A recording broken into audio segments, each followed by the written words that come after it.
सवाल है 10th class का साइंस का। एक उत्तल दर्पण की फोकस दूरी 10 सेंटीमीटर है।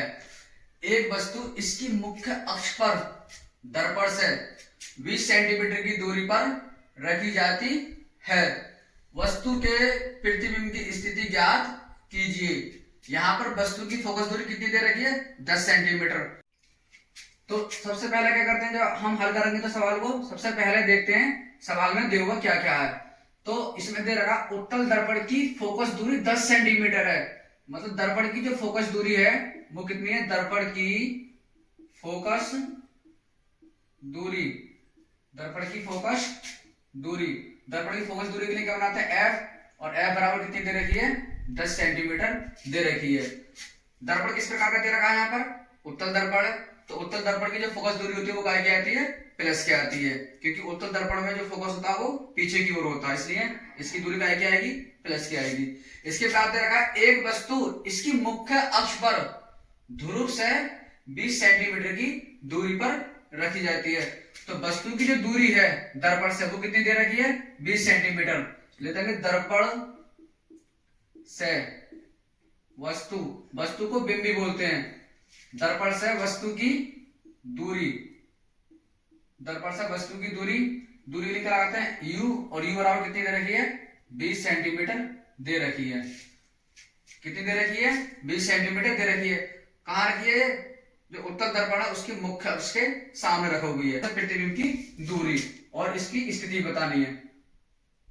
तो दर्पण से प्रतिबिंब, दर्पण से प्रतिबिंब की दूरी, दूरी v बराबर हमें निकालनी है। क्या करेंगे? यहाँ पर u का मान भी आएगा, f का भी आएगा, b का मान निकालना है। तो इन तीनों मानों वाला फॉर्मूला लगा देंगे जिसमें u भी आता हो, f भी आता हो और b भी आता हो। यानी दर्पण, दर्पण के सूत्र से, दर्पण का सूत्र क्या होता है? दर्पण का सूत्र होता है 1/f बराबर 1/b प्लस 1/u। इनमें मान रख देंगे सभी के 1/f, f का मान कितना दे रखा है? 10 बराबर 1/b, b का मान नहीं दिया, प्लस 1/u, और u का मान कितना दे रखा है? माइनस का 20 दे रखा है। 1/10 ऐसे हो जाएगा, 1/b आएगा बराबर के बाद प्लस माइनस माइनस, ये हो जाएगा 1/20। अब क्या करेंगे हम? ये भी संख्यात्मक मान है और ये भी संख्यात्मक मान है। इस वाले मान को और इस वाले मान को एक तरफ कर लेंगे, इधर आ जाएगा सिर्फ v। 1/10, जब ये 20 इधर आएगा 1/20, तो इधर आगे क्या हो जाएगा? ये प्लस का, और इधर क्या रह जाएगा? 1/v। अब 10 को और 20 को हल करेंगे। 10 और 20 का लासा निकालेंगे। 10 का और 20 का लासा कितना आएगा निकल के? 10 और 20 का लासा निकल कर आएगा 20। कितना निकल कर आएगा? 20। किस प्रकार से आएगा निकल के? यहां निकाल कर देख लेते हैं लासा कैसे निकालते हैं। 10, 20 किससे काटेंगे? इसको 2 से काट लेंगे। 2 पंजे 10, 2 का ना 2 और 0 ऐसे आ जाएगा। फिर 2 से काट लेंगे, 2 से 5 नहीं कटेगा, जो नहीं कटता उसको छोड़ देते हैं। फिर काटेंगे 10 को, 2 पंजे 10। अब ये भी 5 है, ये 5 किससे कट जाएगा? 5 से। 5 का ना 5 और 5 का ना 5, 1 1 आ गया। 1 1 ही लाना होता है जब तक काटते हैं, जब तक 1 1 नहीं आता। तो कितना आएगा? अतः 10, 20 का लासा, 10, 20 का लासा क्या है? जिनसे हमने भाग करी है उनके आपस में गुणा करेंगे। भाग किन किन से करी थी? 2 से, फिर 2 से करी थी, और फिर 5 से करी थी, मतलब जिनसे हमने काटा था। तो कितना आएगा? 2 दूनी 4, 4 पंजे 20। तो 10 और 20 का लासा कितना आ गया निकल के? 20। अब क्या करेंगे? 1 गुणा 10 से भाग करेंगे 20 में, तो कितना आ जाएगा? 2।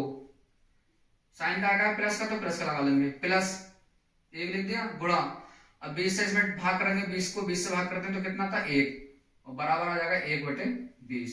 इनकी गुणा करेंगे, 1 की 2 से करेंगे तो कितना आएगा? 3। 1 की 1 से करेंगे, सॉरी 1 की 2 से करेंगे तो कितना आएगा? ये 2 आएगा, और 1 की 1 से करेंगे तो कितना आएगा? 1, और बटे में आएगा 20 बराबर 1/20। 2 और 1 को जोड़ेंगे तो हो जाएगा 3/20 बराबर 1/20। अब क्या करेंगे? 3/20 बराबर 1/20, इनको उल्टा कर लेंगे, 20/3 कर लेंगे। जब इधर 20 ऊपर करेंगे 3 नीचे आएगा, तो उधर भी 20 ऊपर हो जाएगी और 1 नीचे आ जाएगा। मतलब 20 बटे 3 और यहां आ जाएगा b बटे 1। b इधर ले आएंगे, 1 बटे में होता है तो 1 को छोड़ देंगे, b बराबर हो जाएगा ये 20 बटे 3। अब 20 को 3 से भाग करेंगे, 3 छंग 18, 6 बार आ जाएगा, बचा कितना 2, पॉइंट लगा देंगे, कितना होता है 20, 3 छंग 18, फिर कितना बचा 2 बचा, क्योंकि 20 में से 18 गए तो 2 बचे, पॉइंट लगा तो फिर 20 हो जाएगा, 3 छंग 18। ऐसे भाग करेंगे तो 6 6 आते रहेगा, यहाँ भी 6 आएगा और भी आता रहेगा 6 6, तो b बराबर 6 को छोड़ देंगे, जब 6 को छोड़ते हैं तो 6 5 से बड़ा, इसलिए यहाँ पर 1 जुड़ जाएगा, ये हो जाएगा 6 7।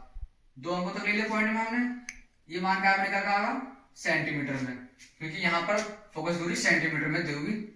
मान क्या निकल गया इसका, प्लस का निकल गया, इसलिए ये जो प्रतिबिंब बनेगा ये दर्पण से पीछे की ओर बनेगा। ले देंगे, आता है प्रतिबिंब, आता है प्रतिबिंब दर्पण के पीछे 6.67 सेंटीमीटर की दूरी पर बनेगा। यही मान हमें ज्ञात करना था।